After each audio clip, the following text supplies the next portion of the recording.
It may seem strange that both the North and the South felt that they were losing the battle over the future of slavery, but this was the case.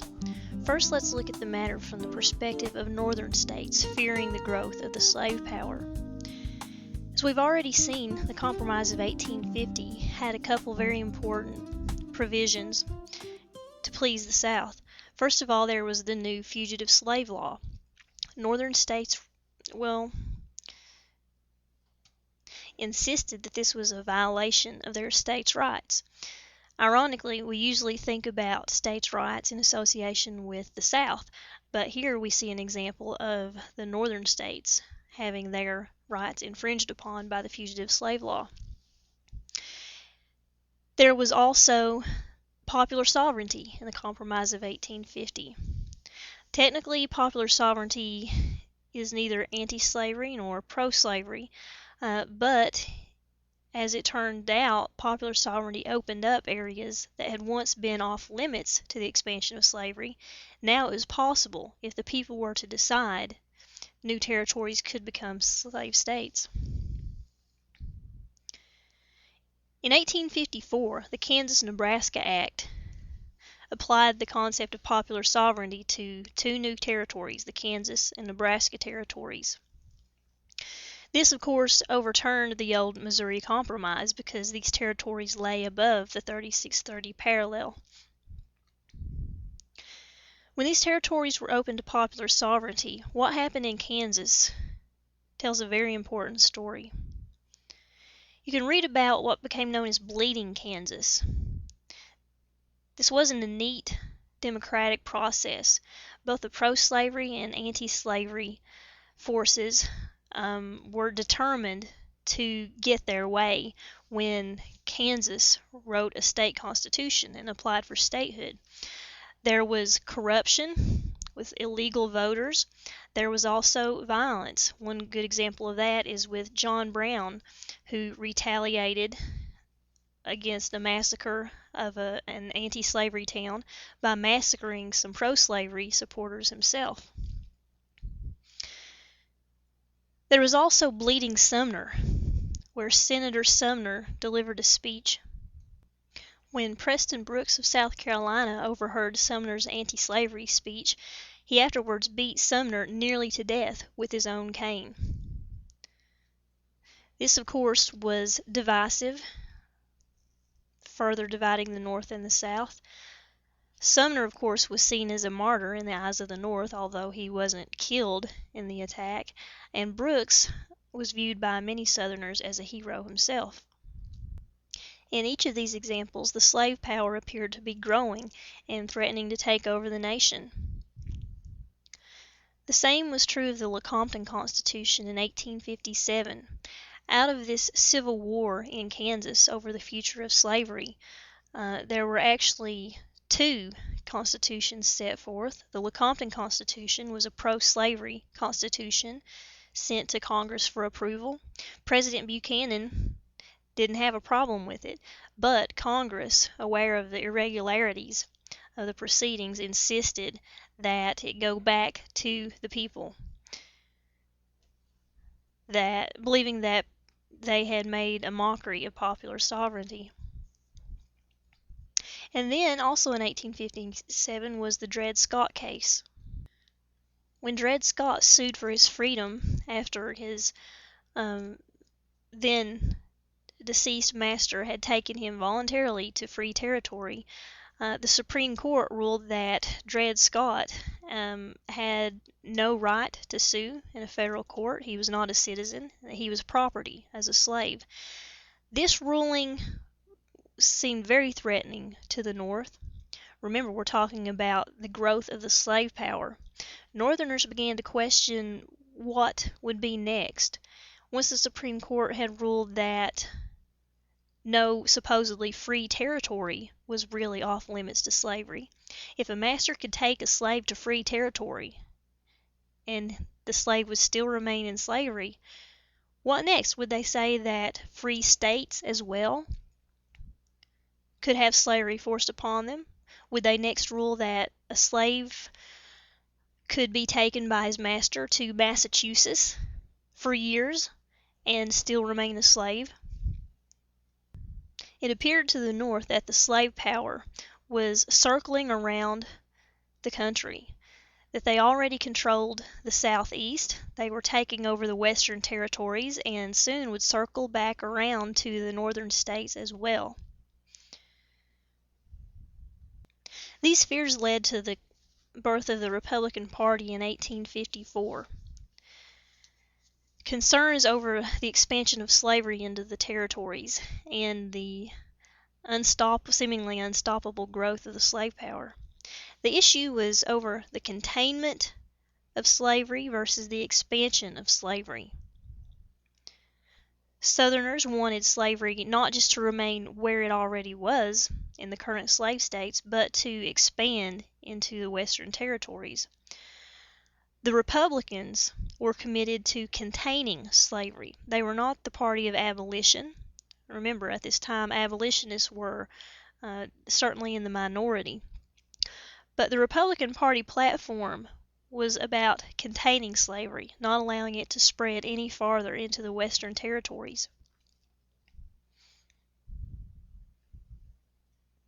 Remember, this debate wasn't only about the morality or immorality of slavery, but many Northern Republicans were committed to containing slavery because they feared the growth of the slave power that threatened them politically. Also in the 1850s, the abolitionist movement continued to gain ground. In 1859 was John Brown's famous raid on Harper's Ferry in Virginia, which backfired much like slave revolts of the past. Remember, John Brown was a white abolitionist who we saw in Bleeding Kansas. When he led a raid on Harper's Ferry, Virginia, he hoped that after seizing the arsenal, he would spark a widespread slave rebellion. As it turned out, he was captured and was hanged. Nevertheless, although this was a failed attempt, John Brown was seen as a martyr in the eyes of some abolitionists, although the Republican Party tried to distance itself from such extreme acts of violence in the name of anti-slavery. There was also the publication of Uncle Tom's Cabin, a novel by Harriet Beecher Stowe, in the 1850s. As Americans read this novel, they got a more personalized picture of what slavery was and what it did to human beings, helping the abolitionist movement gain popularity. So during this time, there was growing tension between the North and the South over the future of slavery. Abolitionists were sending materials in the mail, and very often Southern postmasters were disposing of it to ensure that it didn't get into the hands of people who might listen to their message. Then there was the election of 1860, a very crucial presidential election in America's history. Let's discuss the four candidates. First of all, there was Abraham Lincoln, the Republican Party's nominee. John Bell ran as the nominee for the Constitutional Union Party. John C. Breckinridge and Stephen Douglas both ran as Democrats. You might be asking yourself, why were there two Democrats in the race? Obviously, that split the Democratic vote, hurting the Democrats' chances of getting a candidate in office. But what happened was that there was a split between Northern and Southern Democrats. The Democratic Convention nominated Stephen Douglas, a Northern Democrat, and Douglas was very much committed to popular sovereignty. He wasn't willing to accept any measures, such as what took place in Kansas, in order to force the expansion of slavery. He insisted on holding true to the principle of popular sovereignty. In the eyes of many Southerners, this was not a strong enough stance in favor of the slave power. So the Southern Democrats broke away and nominated their own candidate in John C. Breckinridge. Lincoln did very well in the North, but nowhere outside of the North. Bell did well in the border states, such as Kentucky. Douglas, of course, got Democratic votes from the North, and Breckinridge Democrats from the South. Lincoln won the election with solid support only from the northern section of the nation. This resulted in fear in the South. Notice we've been talking about how the North was fearing the growth of the slave power. Everything seemed turned around with the election of 1860. In the eyes of Southerners, the slave power was under threat at this point. Now, admittedly, this was just one election of one candidate who would be in office for 4 years. As a Republican, he was committed to containing slavery.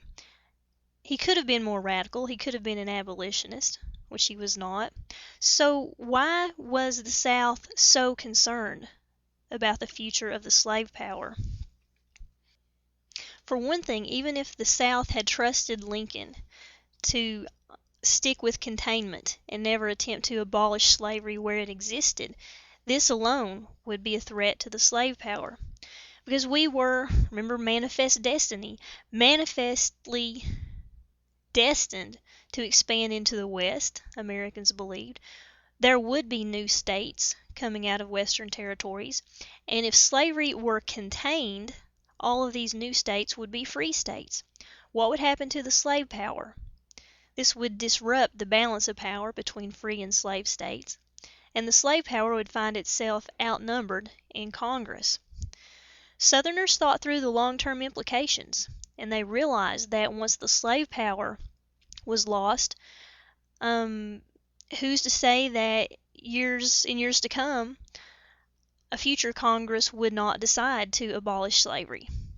If that were to happen, the slave power would be powerless to stop such a thing from happening.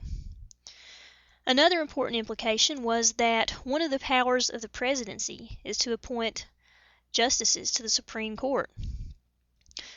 Southerners and the slave power were used to having their way. They were used to presidents supporting them. They were used to Congress supporting them.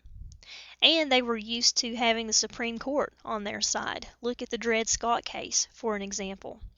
They feared that President Lincoln could very well change the makeup of the Supreme Court. It was these fears that led to the secession of Southern states upon Lincoln's election as the next President of the United States. South Carolina was the first to secede. South Carolina didn't even wait until Lincoln's inauguration. Soon after South Carolina, 6 more of the Deep South states followed their example in leaving the Union. It wasn't until later, in the spring of 1861, after the Civil War began with Fort Sumter, that the 4 Upper South Confederate states left the Union. These were Virginia, Arkansas, Tennessee, and North Carolina. You might ask yourself why there were these 2 waves of secession. Why did all of the Confederate states not leave the Union at the same time? Notice the first wave was the Deep South, which had a greater presence of slavery and was more committed to the expansion of slavery and the maintenance of the slave power. They certainly seceded over the issue of slavery. You can read these states' ordinances of secession, and they come right out and tell you that they are doing what they are doing because of the issue of slavery. There's no doubt about it. Secession was over slavery. However, the Upper South states, they too were slave states. They were concerned about the future of the slave power, and yet apparently that single issue was not enough to convince them to leave the Union over Lincoln's election in 1860. By waiting until after the war began, they showed a little more hesitance to secede from the Union over the future of slavery. They were also concerned with the issue of states' rights versus unionism. They were waiting to see what would happen, And when they saw that the issue had come to war, they were forced to choose sides. They then chose sides with the Confederacy over both issues, slavery and states' rights. These Confederate states joined together to form the Confederacy, or the Confederate States of America. They chose their own president, Jefferson Davis. Interestingly, Davis and Lincoln were both born in Kentucky before going their separate ways. The Confederacy's capital was located in Richmond, Virginia. And if you've ever noticed the controversial Confederate flag, the stars and bars, you may have noticed that there are 13 stars on the flag. The stars, of course, are supposed to represent states. Did you ever wonder where the 13 stars come from? If you count the Confederate states, South Carolina, that's 1, plus the 6 other Deep South states, that makes 7, plus the 4 in the Upper South, the total is only 11. What about the other 2? Interestingly, there was such division at this time in Kentucky and Missouri that there was actually a secession within each of the states.